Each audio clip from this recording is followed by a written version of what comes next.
estabais, porque os doy testimonio de que si hubieseis podido, os hubierais sacado vuestros propios ojos para dármelos. ¿Me he hecho, pues, vuestro enemigo por deciros la verdad? Tienen celo por vosotros, pero no para bien, sino que quieren apartaros de nosotros, para que vosotros tengáis celo por ellos. Bueno es mostrar celo en lo bueno siempre, y no solamente cuando estoy presente con vosotros. Hijitos míos, por quienes vuelvo a sufrir dolores de parto, hasta que Cristo sea formado en vosotros. Quisiera estar con vosotros ahora mismo y cambiar de tono, pues estoy perplejo en cuanto a vosotros. Les invito a que oremos al Señor. Soberano Dios, buen Padre Celestial, en esta mañana vamos delante de ti con nuestro corazón y nuestra mente y nuestro espíritu humillado delante de ti, delante de tu palabra santa, leída y ahora exhortada, enseñada. Te pedimos que tú hables hoy a nuestro corazón, que sean tus palabras las que calen lo profundo en nuestras vidas, que orientes y también reorientes nuestras vidas conforme a lo que tú quieres de nosotros, para que en nuestras vidas sea moldeado tu carácter. Hoy te pido, amantísimo Señor, que nos ayudes a vivir la vida de la forma en que tú quieres, de la forma en que a ti te agrada. Y que nos libres, Señor, de querer vivir la vida conforme a nuestros propios planes, propósitos o también deleites. Queremos ser tuyos, Señor.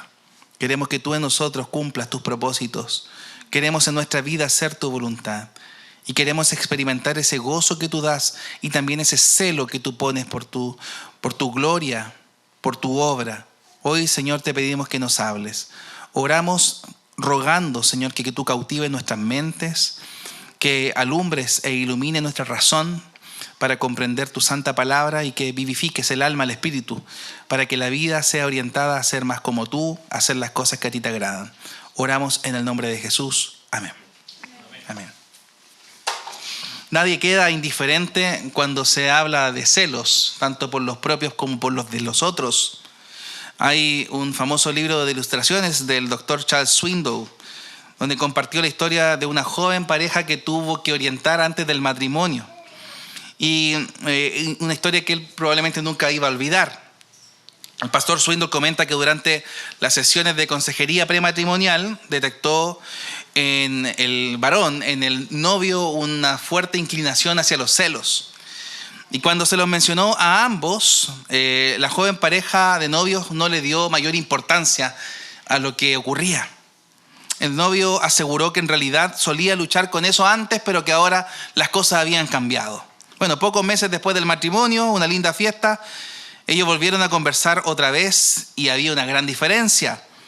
Ella en llantos comentó: este hombre tiene tantos celos que cada mañana antes de irse a trabajar anota los kilómetros de mi auto y cuando regresa verifica cuántos kilómetros había. Y si he conducido algunos kilómetros de más adicionales, me interroga profundamente durante la cena. Celos enfermizos, celos pecaminosos, celos absurdos. Todos nosotros probablemente hemos escuchado y algunas hasta han vivido las dolorosas consecuencias de los celos, esos celos controladores y enfermizos.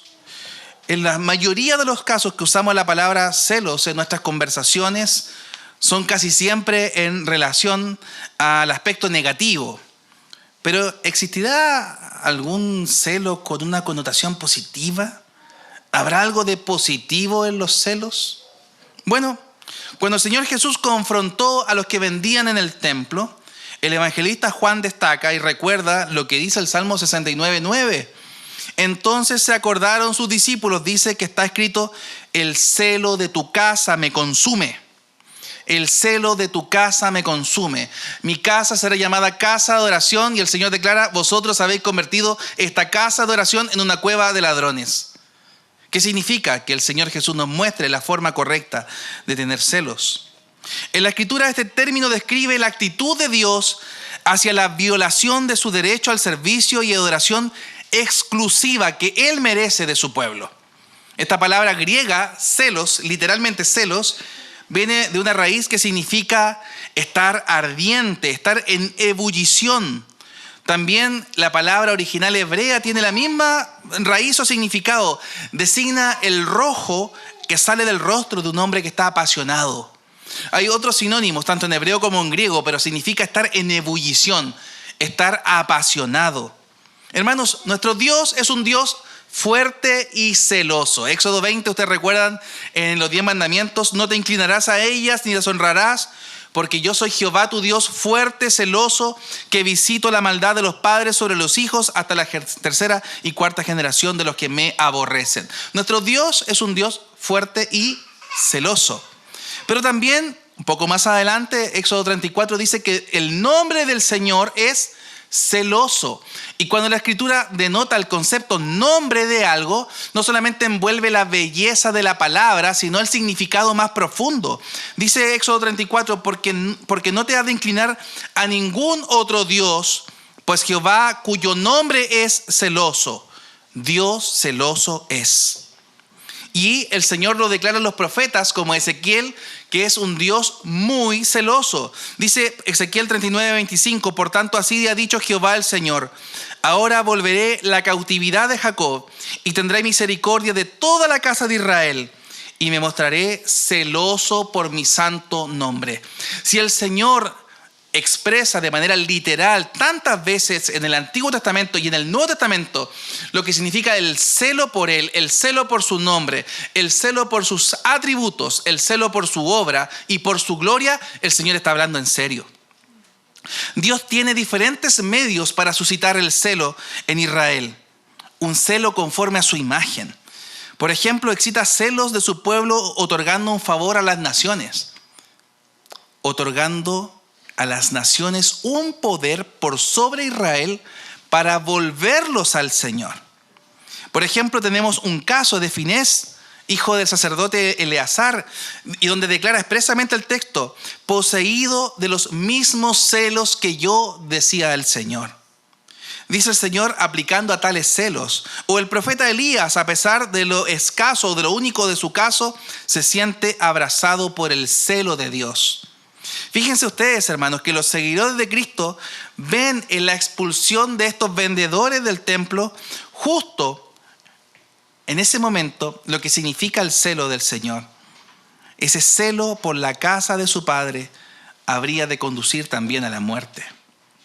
Hermanos, hoy para nosotros es significativo este asunto, porque no es algo menor. No estamos jugando a ser cristianos. No estamos titubeando con una fe superficial, líquida o insignificante. Estamos hablando de una fe verdadera, genuina. Y estamos también hablando de la subordinación al Dios de los dioses, al Señor de los señores. La Biblia requiere que los creyentes sean personas celosas. Cristo se dio a sí mismo para que fuésemos un pueblo, como dice Pablo a Timoteo, un pueblo celoso de buenas obras. Le dijo a la iglesia de la Odisea en Apocalipsis: sé pues celoso y arrepiéntete. Hoy, por tanto, es necesario destacar esto en las palabras de Pablo a los Gálatas. Y vamos a analizar algunas características propias de la iglesia de Gálatas en relación con los celos. En primer lugar, quisiera que definamos juntos en el versículo 18, ¿qué es el celo cristiano? Dice el texto ahí: bueno es mostrar celo en lo bueno siempre, y no solamente cuando estoy presente con vosotros. Hermanos, el celo cristiano es un deseo ardiente de agradar a Dios, de hacer su voluntad y de promover su gloria en el mundo. Por naturaleza nadie siente este deseo, pero Dios lo pone en el corazón de cada creyente cuando se convierte al Señor. Pero esto no significa que en su diario andar, en su caminar con el Señor, vaya a experimentar siempre esta pasión y este deseo por las cosas del Señor. Hermanos, un hombre celoso vive para solo una cosa. Toda su vida está entregada a un solo propósito. Si usted es del Señor, su único propósito será agradarle a Él. Si usted cree en el Señor y le ha declarado el Señor de su vida y tiene como principal propósito sus propios planes, sus propios deseos y sus propios anhelos, yo quisiera preguntar si el Señor es realmente Señor. Si usted le entregó su vida a Cristo, se arrepintió de sus pecados, y siguió viviendo la vida como antes la vivía. Siguió pensando de la forma que antes pensaba. Siguió interesado en las cosas que antes le interesaban, que eran pecaminosas, y mantiene esa vida así. Yo me pregunto, ¿de qué lo salvó el Señor? ¿En realidad lo salvó? ¿En realidad lo rescató? Hermanos, todos conocemos la actitud mental la cual caracteriza a los grandes hombres en el mundo. Ponen a un lado todo salvo lo que están persiguiendo. Y constantemente se esfuerzan solo en una cosa. Así es en la esfera de la ciencia, también con aquellos hombres que aman las fortunas, por ejemplo.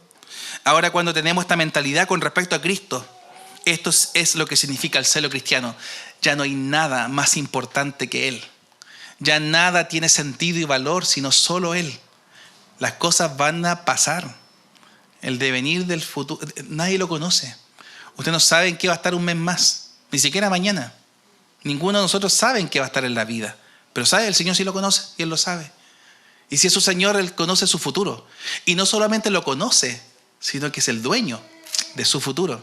Y si es dueño de su futuro, quiere y anhela las mejores cosas para nosotros, porque somos sus hijos. Todas las cosas, a los que somos del Señor, como dice Pablo a los Romanos, todas las cosas les ayudan a bien.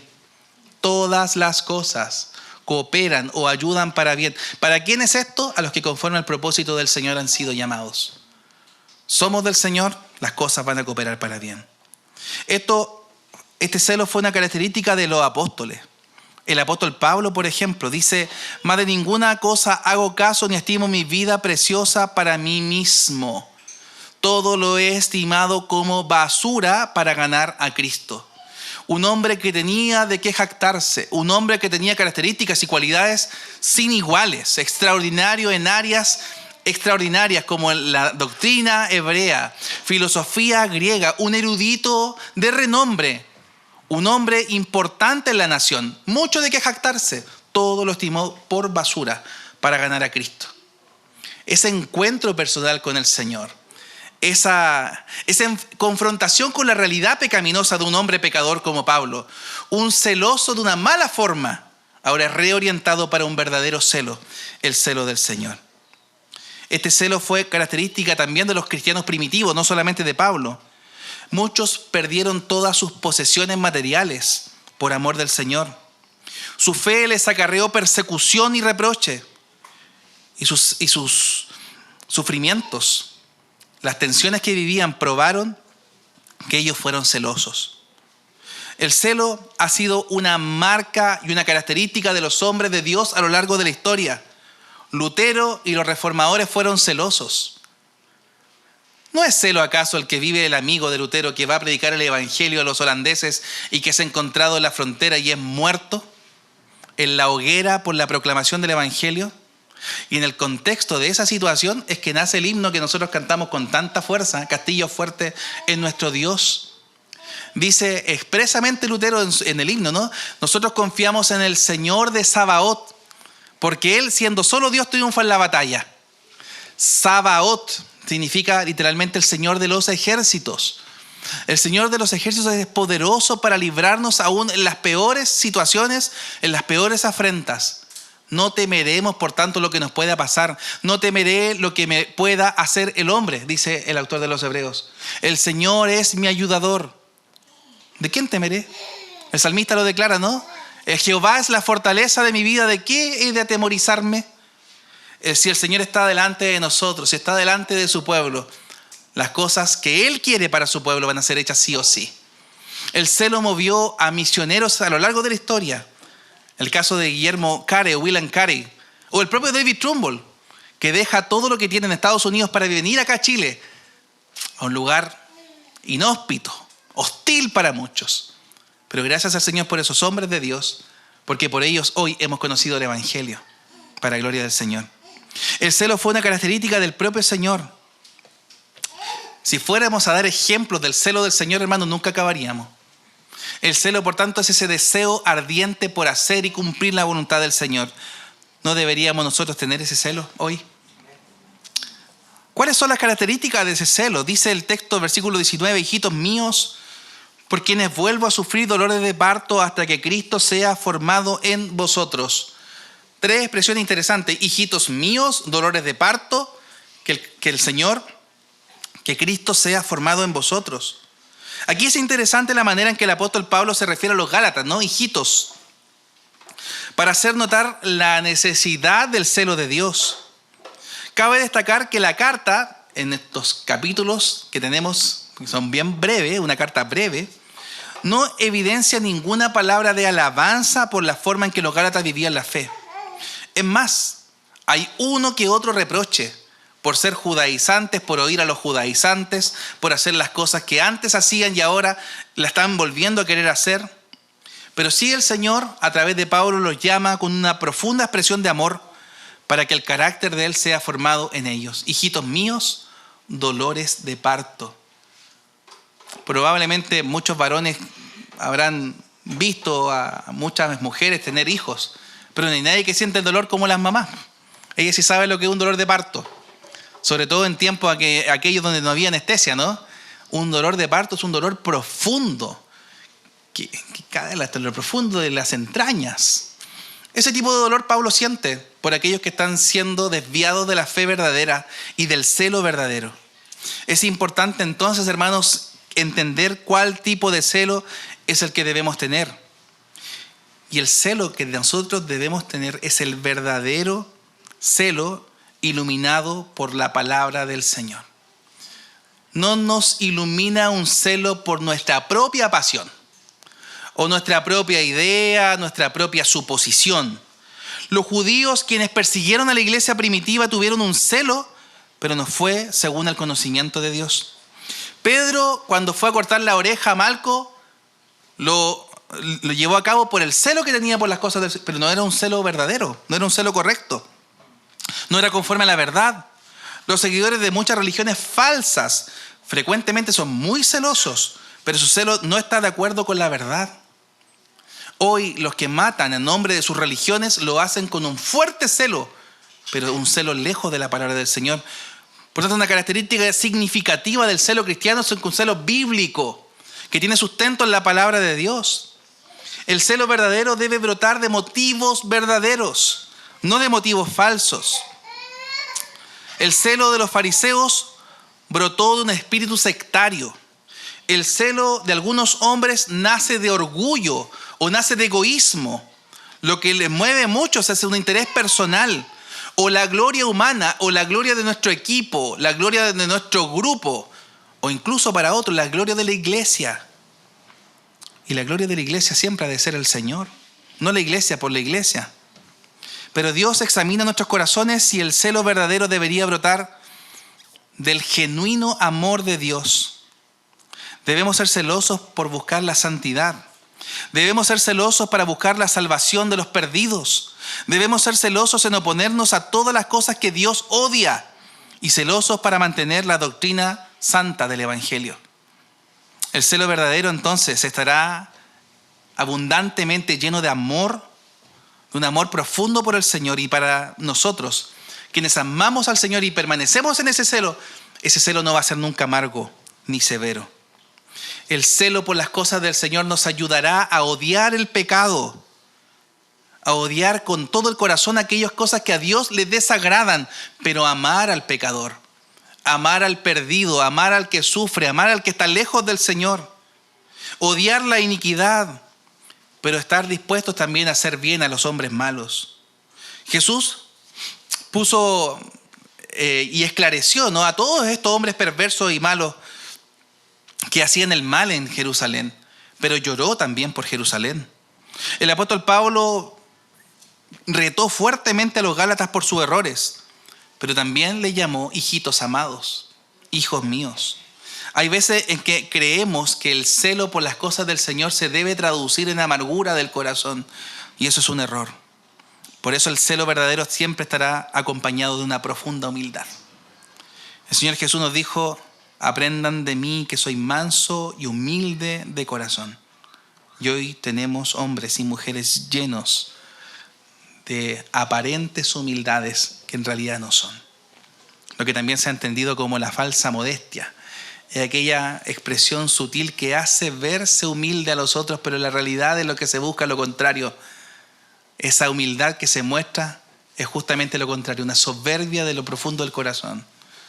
La humildad del corazón es la que tuvo el Señor, como dice Filipenses, que siendo igual a Dios no estimó eso como algo a que se hubiese podido aferrar, sino que se despojó a sí mismo, se humilló de tal manera en que se hizo como usted y como yo. Y no le bastó, sino que fue aún a la cruz a morir por los pecadores. Y como dice el credo, descendió a los infiernos y al tercer día resucitó de entre los muertos. El Señor tuvo tal nivel de humillación que nos muestra a nosotros ese tipo de humildad que debemos tener. No hay jactancia en nosotros por nuestros méritos. No hay jactancia por la obra de la iglesia. La gloria de la iglesia es su Señor. Y siempre va a ser así. Por eso, amados hermanos, meditemos en nuestra vida. Recordemos que un hombre puede ser sinceramente celoso y estar completamente equivocado. Asegurémonos de que nuestro celo esté siempre de acuerdo a la palabra del Señor. ¿Qué es el celo? ¿Qué caracteriza el celo? Y finalmente, ¿por qué es bueno ser un cristiano celoso? Dice el versículo 19, la última parte, hasta que Cristo sea formado en vosotros. El propósito por el cual Pablo le habla a los Gálatas es para que Cristo sea formado en ustedes. El carácter del Señor en nosotros. Cualidades, atributos comunicables en nosotros. Amor, humildad, sencillez. Como vivía la iglesia primitiva. La iglesia primitiva no se alojaba en lujosos hoteles para la predicación del evangelio. No olvidemos que el Hijo del Hombre no tenía dónde recostar su cabeza. Y hoy día muchas veces nos preocupamos y nos ocupamos de cosas absolutamente insignificantes y que no tienen valor. Insignificantes, digo, incluso aquellas que tienen relación con la plata. Hermanos, el dinero, el poder u otras cosas no deben mover a la iglesia. Lo que debe mover a la iglesia es el celo por la gloria de Cristo, por la gloria de Dios. Es aquel que beneficia al creyente. El celo verdadero es aquel que beneficia a la iglesia y también al que beneficia a la sociedad. Tal como el ejercicio es bueno para la salud del cuerpo, así el celo es bueno también para la salud espiritual. Todos aquellos que son celosos por Cristo son propensos siempre a tener más gozo, más paz, más consuelo, más felicidad que aquellos que no tienen celo por las cosas del Señor. Aquellos que se esfuerzan más por la gloria de Dios son aquellos que serán más honrados por Dios. También este celo beneficia a la iglesia en general. No es posible sobreestimar la deuda que la iglesia tiene y debe a los hombres celosos. Hombres a veces con pocos dones, pero con mucho celo, frecuentemente han hecho más por la iglesia que otros que poseían grandes dones, pero poca pasión y poco celo por las cosas del Señor. Aún una sola persona celosa en una iglesia puede lograr mucho, porque el celo puede contagiar. Una sola persona celosa puede despertar y animar a otros a hacer mucho bien. La iglesia necesita hombres y mujeres celosos por la obra del Señor, por la gloria del Señor, que se despierten del letargo espiritual que los hace dormir y descansar y pensar que está todo bien y todo perfecto. Para gloria del Señor, esta es su iglesia y la iglesia presbiteriana de Chile y la iglesia de Cristo es de Él. Él la compró por su sangre. Pero usted y yo estamos aquí para trabajar y poner esas manos en el arado para que el Señor haga su obra. Primero en nosotros, con nuestros corazones, que el Señor lo siga moldeando, que lo siga transformando, que lo siga corrigiendo, pero que también el Señor nos avive para que el testimonio llegue a otros. Es por eso también que no beneficia solo a uno personalmente y a la iglesia, sino también beneficia a la sociedad. Hermanos, el evangelismo, las buenas obras son inspiradas por el Señor, no por la iglesia. Sin hombres de celo cristiano, el mundo perecería. Pero los hombres celosos están dispuestos a ir por el mundo a predicar el evangelio y a hacer bien donde quiera que vayan. Amados hermanos, tengamos sumo cuidado de no apagar este celo cristiano. Avivemos el celo dentro de nosotros mismos, en nuestro profundo corazón. Y tengamos también cuidado de no estorbarlo en los otros que están aquí. Hoy, para terminar, hago un llamado a quienes no han entregado su vida a Jesús. Aquellos que no saben nada del verdadero celo cristiano. Quizá podrán ser celosos respecto de sus propias vidas, su negocio, o de la política, o del equipo de fútbol que aman, ¿no? Acerca de los asuntos cotidianos de la vida. Pero no tienen celo por Dios, por el cielo, ni por la eternidad, ni por nada de eso. Hoy el llamado a que busques al Señor. Pero si has entregado tu vida a Cristo y aún no manifiestas este celo cristiano, debes saber que hay algo que anda muy mal contigo. Y en el nombre del Señor Jesús hoy te pido que te arrepientas. Piensa en la brevedad del tiempo y en la superficialidad de la vida. La vida es pasajera y va a acabar. Y por más largos que se vean, 80, 90 años son muy cortos. Y si es que llegas a esa edad, no sabemos. Eclesiastés dice, todo tiene su tiempo, tiempo de nacer y tiempo de morir. Y eso significa que hay algo seguro en la vida, es que un día vamos a partir. ¿En qué estás invirtiendo tu vida? ¿En qué estás dedicando tu tiempo, tus recursos? ¿Para qué? No desperdicies tu vida. No dediques tiempo, recursos o tu vida en general a las cosas que son superficiales y que no tienen valor. No quedes bien con Dios solo por entregar parte de tus recursos o de tu tiempo en la iglesia una vez a la semana. Te aseguro que Dios no quiere mucho de ti, Dios lo quiere todo. Y tú no eres dueño de nada, Él es dueño de todo. Y de ti el Señor lo quiere todo. Piensa en la brevedad de ese tiempo. Lo que debes hacer, lo tienes que hacer ahora, si no, no va a haber forma. Si no, nunca lo vas a hacer. Esta idea de que el lunes empiezo la dieta, ya es muy vieja esa historia, ¿no? No va a venir nunca. Piensa en algo importante. Piensa que el diablo tiene celo constante por hacerte daño y no descansa. Piensa también en el Señor Jesús y en su celo por ti. Piensa en Él cuando estuvo ahí en el Calvario, en el Getsemaní. Su muerte, su aflicción, su dolor, sus clavos en sus manos, su lanza en el costado, su corona de espinas. ¿Qué estás haciendo tú por Él hoy? Hermanos, despertemos, arrepintámonos y seamos celosos por la gloria del Señor. Y si eres un cristiano celoso, que te estás dedicando a la gloria de Dios, que estás viviendo para Él aquí, te llamo a que no decaigas, a que perseveres, a que no abandones ese primer amor, a que no te enfríes. No temas los reproches de los hombres. No te preocupes por lo que van a decir de ti. Tu preocupación no debe ser lo que los hombres piensen ahora de ti, sino lo que Dios pensará de ti en el día del juicio. El Señor tiene de nosotros misericordia. Y el ánimo que tenemos que tener es que seamos ese pueblo que Dios quiere que seamos, ese pueblo celoso. Oremos al Señor. Hoy te alabamos, Señor. Hoy bendecimos tu santo nombre y te agradecemos por tu santa palabra. Gracias porque nos confronta nuestra realidad, porque nos corrige del error, porque nos aviva, porque nos recuerda aquellas cosas que son fundamentales e importantes. Hoy te pedimos que nos ayudes a vivir para ti, a caminar contigo, a no soltarnos de tu mano.